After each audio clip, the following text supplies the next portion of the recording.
Анда жаным айтсаң, экөөбүз үйлөнгөнгө чейин канча кыз менен сүйлөштүң эле? Жөн турчу эми ушул болмок беле. Апи?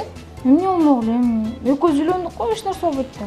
Эмне болот? Эми аны эмне кыласың эми? Эч ким менен сүйлөшкөн эмесмин. Ойчу, кантип эле эч ким менен сүйлөшкөн эмессиң? Сүйлөшкөнсүң да. Эми айтып бер, эч нерсе болбойт кана. Кызганбайсыңбы? Жок. Точно. Ооба. Сага чейин бир